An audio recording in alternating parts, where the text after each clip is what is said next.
Hey everybody, Russ W. Oker, BS, bringing more to the table. It is time for our Fairway Meat and Grocery post-match interview. Thank you to Fairway in Ottumwa and Centerville. Coach Lindsay Michelle, first of all, congratulations.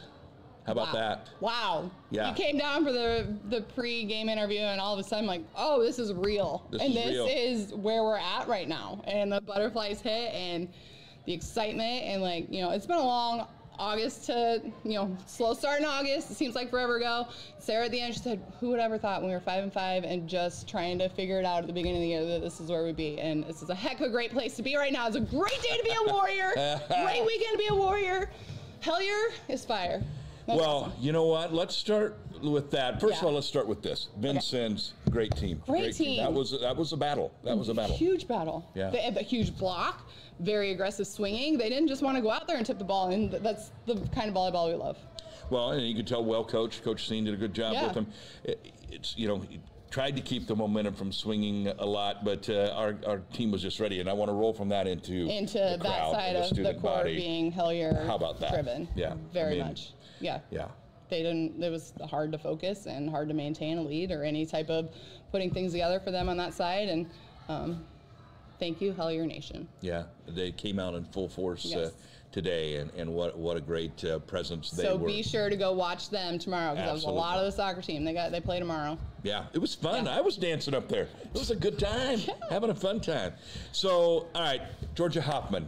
I gave her my Scooters Coffee Player of the match because of what she did in that third set. Yep, she came in, she was ready to go. She knew exactly where to put the ball, so that just is a huge kudos to her as far as what she did, standing in her role on the sideline, waiting for an opportunity, and she got in there and she put the ball away. And she's a heck of a teammate, heck of a friend, heck of a I'm so glad she's here, and you know that she took the bump in the road when she was getting some time early on in the season with the sprained ankle, but back in there, and then, you know, Gabby's kind of been in there and comes alive and does things, so it's a battle between them, but Georgia was a light that we needed, just much like Danny the other night when we had to call on her. So getting fresh faces, fresh legs in there, and they didn't know how to scout her, and Georgia's a hard read and put the ball away. Maggie Paiva, I thought, was very good for you today in general in what she brings to the table from the service line. Yes, very consistent in the serving today, which is huge. You know, not necessarily her most aggressive serving, but her ball moves and really kept them out of system and in and in and in and in. And then that's where the consistency we've, you know, begged from her, where we've missed that some in the middle of the season. So for her to get out there and score big, she does a great job in the back row, but sometimes when we're short, you know, a little bit shorter in the front row, I might need to get Kinga back in their rotation earlier to maybe have her as an opportunity in the back row. So nothing for, you know, if I pull her out of the back row easy or early, I want her to know that I love her and she didn't screw anything up or anything like that. But, you know, sometimes get that momentum back to the Kinga style, sometimes early. Well, and of course, Kinga. I mean, there you go. She goes over 500 kills on the year. Yes, congratulations to Kinga. What do we know? Because she was over 900 now, then for sure. Yeah, I don't know career-wise exactly at this point, but you know, she's got a chance to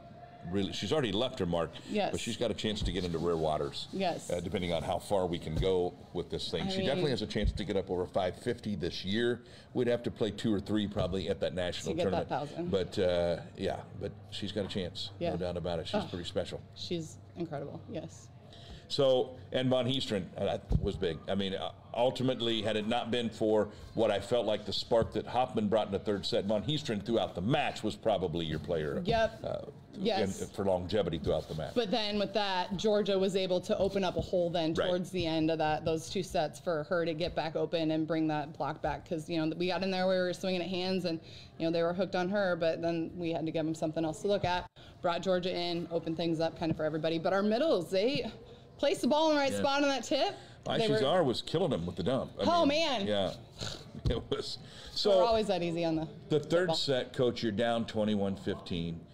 You make a run to 21-18, and then it's 22-18. And then after that, it was unbelievable what we did. And if you drop that third set, I know. It's a whole different deal. Talk about what you were feeling down 21-15. I blacked out. What do you mean?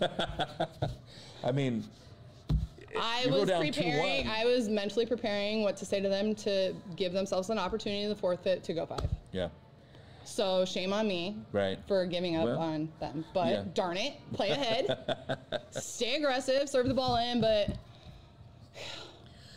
Tell me about the feeling that it must be for you as the coach and for the girls as the player, just everybody that's a part of it. That feeling when you look out there in the fourth set, the elimination set, and, you know, all of a sudden you're up 10, it's 16-6 or 17-7, whatever it is.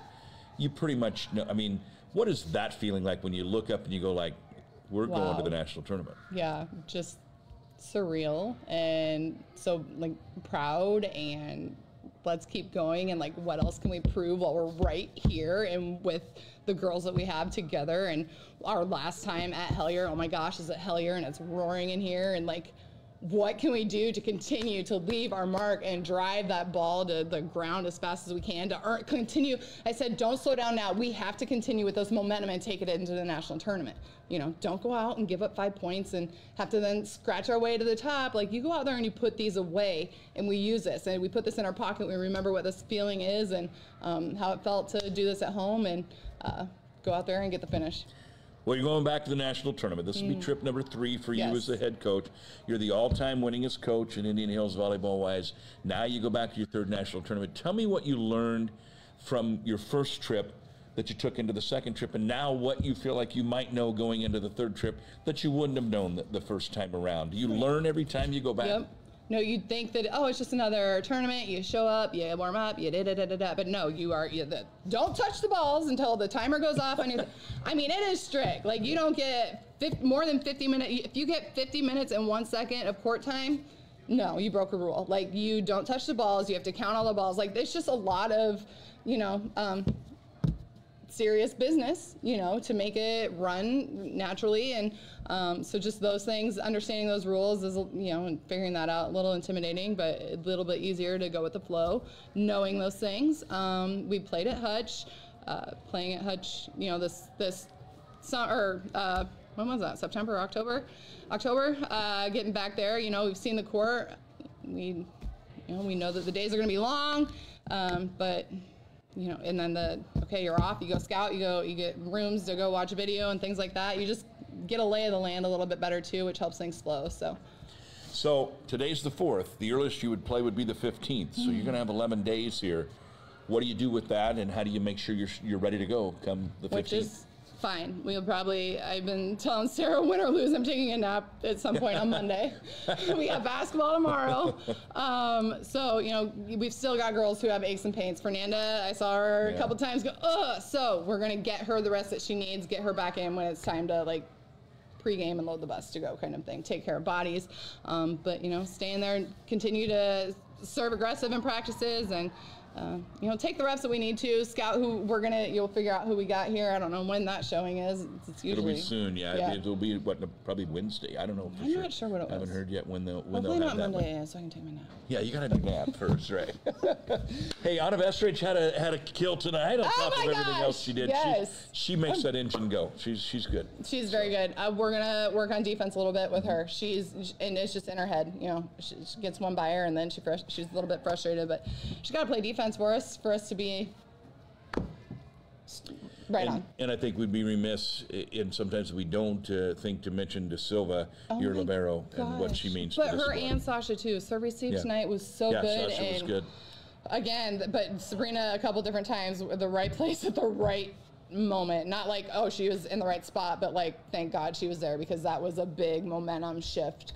And I just recall that a couple times tonight. But she showed up with high energy and great attitude and great effort and did a heck of a job serving. Thinking back 2 weeks ago, she missed 7 serves against Iowa Western. Yeah. That wasn't the same kid tonight. So the focus was there. Well, Coach, congratulations. It's going to be fun. Enjoy. Get yourself a nap.